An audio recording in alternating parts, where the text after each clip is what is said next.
Hi everybody, I'm Brahm Resnik. I cover politics, host a politics talk show for 12 News. We are the NBC affiliate in Phoenix.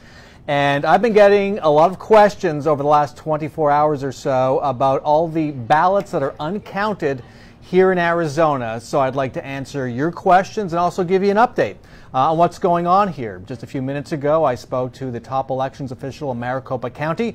That's the county we live in. That's where Phoenix is based. Maricopa County is the largest county in Arizona. In fact, one of the largest counties in the country. It is also responsible for 6 of every 10 votes in the state of Arizona during most elections. So keep that in mind as we go through the numbers I'm about to give you. So as of right now, there are about 650,000 uncounted ballots in Arizona from yesterday's election. This has the most impact on the Arizona U.S. Senate race between Martha McSally, the Republican, and Kyrsten Sinema, the Democrat. That race is almost a dead heat. Martha McSally leads Kyrsten Sinema by about 15,000 votes. So 650,000 uncounted votes. That could have an impact on this race. First question, some context. This happens every 2 years in Arizona. We always have hundreds of thousands of uncounted ballots. I can go back to 2012. And I think the number back then, going on memory here, was about 600,000, 700,000 uncounted ballots. Why does this happen? Well, I can offer a few reasons. Number one, we are an early ballot state. Lots of people like to drop off their early ballots at the polling place on Election Day. People mail in their early ballots kind of late, often getting there on Election Day. Also, we have a lot of transients in Arizona, people who move around, and so a lot of people show up at the polls and vote so-called provisional ballots, providing information there that will be verified later. Those late early ballots, the so-called day of early ballots that are dropped off on Election Day, and the provisional ballots are the reason we have so many uncounted ballots the day after Election Day. So that's some of the context for you. I'll also explain what those ballots are. Again, we are an early voting state. About 70% of the ballots in Arizona will be cast are early ballots. They will either be sent in, mailed in on time to the elections office, the local elections office, or they will be dropped off on the day of. So 70% of those ballots are earlies. An unknown number are provisional. That fluctuates every year. I want to give you the breakdown of where those early ballots are because that could have an impact on how many votes each candidate gets in the coming days. So 472,000 of those uncounted ballots are in Maricopa County, the largest county in the state. So far, Kyrsten Sinema leads Martha McSally by just 8,000 votes out of 1 million cast so far in Maricopa County.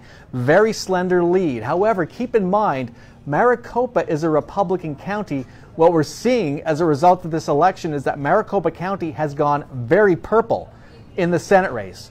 A little contrast here. In the gubernatorial race, Doug Ducey, our governor, Republican governor, won Maricopa County by 18 points over his opponent, his Democratic opponent, David Garcia. So plus 18 for the Republican in Maricopa County, the Republican governor, and yet a very slight lead for the Democrat in Maricopa County. Very interesting situation there. So 472,000 ballots in Maricopa County. Pima County, a Democratic county just to our south, also the home base for Martha McSally, has 90 to 100,000 uncounted ballots. Kyrsten Sinema leads Pima 56 to 44. Presumably, she could show some gains there in the uncounted ballots. Finally, Pinal County, kind of a bedroom suburb, also a rural community that borders Phoenix on the south and on the east. There are 40,000 uncounted ballots there. Martha McSally leads in Pinal County by 56 to 44. And Ann Stegan of our digital team is with me. She's going to throw me some of your questions. What do you have, Ann? Is there any indication, what are we looking at? Did the blue wave happen? What was the indication there? Okay, did the blue wave happen is the question. I think the answer is no. Right now, if you look at our statewide races, the Arizona office holders, the statewide seats from governor on down, right now, all of them are running in Republicans' favor. They have held Republicans have owned state government here, and by that I mean every statewide office, the legislature, even our state regulators to some extent, but the legislature, statewide offices, including governor, Republicans have held those jobs for a decade, and as the result of yesterday's election, are poised to extend that run for yet another decade. Kyrsten Sinema wins, that would dent the Republican hold on our U.S. Senate seats. So you look down the ballot, you look down at the results, and there really isn't a blue wave. There are little splashes here and there, but you can't say a blue wave hit Arizona. And again, if Sinema wins, you might say a purple wave hit, but that's as far as I'd go. And one of the most poignant images yesterday was at ASU. Can you talk a little bit about that? The question is, one of the most poignant images yesterday was at ASU, Arizona State University. There were long lines there, 2 hours long, of students waiting to vote. I've covered 7 elections here in Arizona. We see all kinds of scenes on Election Day. I have never seen that. We've seen lines, but not lines of students like that. So there was a big Get Out the Vote effort. It was funded by NextGen, which is Tom Steyer's organization. They are on at the campuses of Arizona State University, Northern Arizona University, and the University of Arizona in Tucson, our 3 public universities in the state. They've been there for months getting out the vote, and this was largely a product of their efforts. Plus, I have to believe students' interest, natural interest in this election. Now, this ties into the story about the uncounted ballots because those students, most of them, an overwhelming majority, cast provisional ballots. That means their vote is not reflected in the count you see right now on our Secretary of State's website, where all the races are tallied up. Those students largely cast provisional ballots. At the county recorder's office here in Phoenix, they have to go through all those ballots and verify the information is correct before they can be counted. And that's a good way to lead me into the discussion of, so how long is it going to take to count all these ballots? So again, 650,000 uncounted ballots. They are early ballots, they are provisional ballots. I don't have an exact split. They used to split out provisionals, but at least here in Maricopa County that isn't done very clearly anymore because there's a new process for handling them. But that process does involve a human, a person, checking every ballot. Some are more involved than others. On a early ballot, there's a signature on the front. They will verify that signature matches the signature they have on my voter registration, for example. Now, I got my ballot in really early. I don't wait till the last minute. I usually do it the first day it comes out. So, we're going to get it in the mail. But they check my signature as soon as it's sent in. So that has to happen. With provisional ballots, there's a little bit more information to be checked. That is the time-consuming part of it. It takes a human. You need somebody to look this stuff over. And so right now, here in Maricopa County at least, the county recorder just told me a few minutes ago they expect the total count could take 9, maybe 10 days. And they do work through weekends, by the way. So it could be by the end of next week or the end of next weekend, a week from Saturday or Sunday, the count might be completed. Will we have to wait that long to know the result? The answer is no. Because as we go along, they will, at least the county recorder here, most county recorders work this way, will release here in Maricopa County, the results of that day's count will be released at 5 o'clock that day. So right now, the first release we're going to get is at 5 o'clock on Thursday, tomorrow, 5 p.m. Thursday.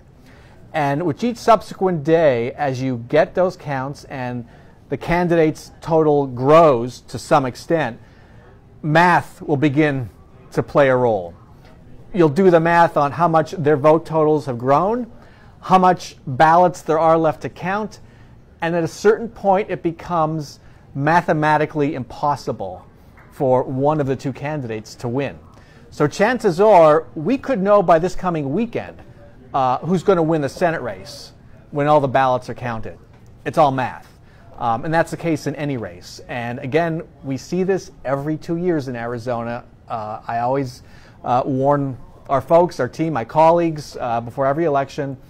Number 1, there will be election problems. And number 2, all the ballots won't be counted. It was the safest prediction of all before this election. Any more questions?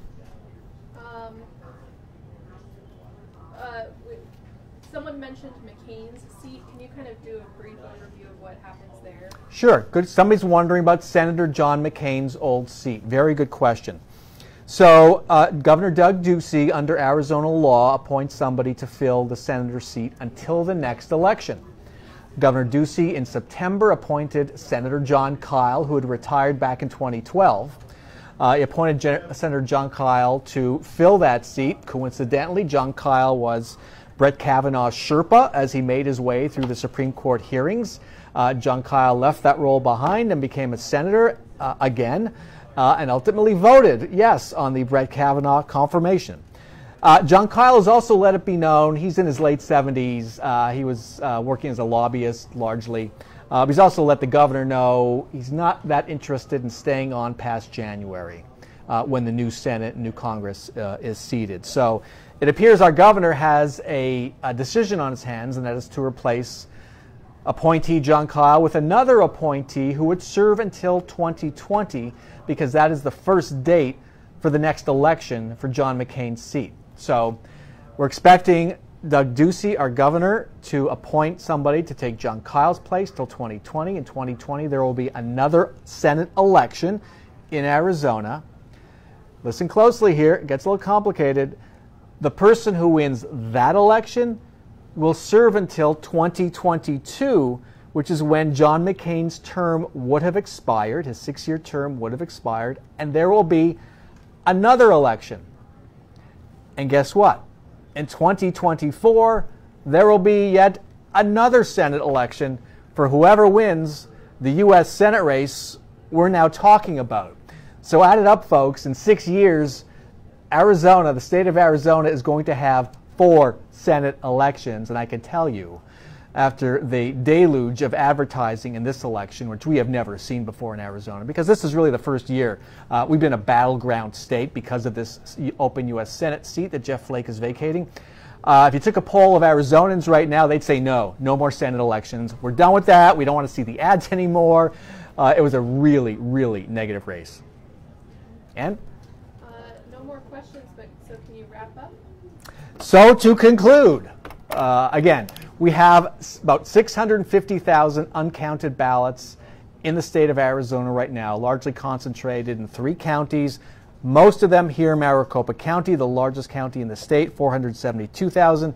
Pima County, a Democratic stronghold to our south, Tucson is the big city there, has 90 to 100,000. That's also Martha McSally's home base. And Pinal County, a bedroom community, rural area to our south and east here of Maricopa, has 40,000 ballots added up, about 625,650. Some other counties have just a few left. And all of this could take, all those ballots, the final count could take 9-10 days, but as I said before, we should know the outcome of the U.S. Senate race, as we're doing the math every day, well before that time. Thanks so much for joining us.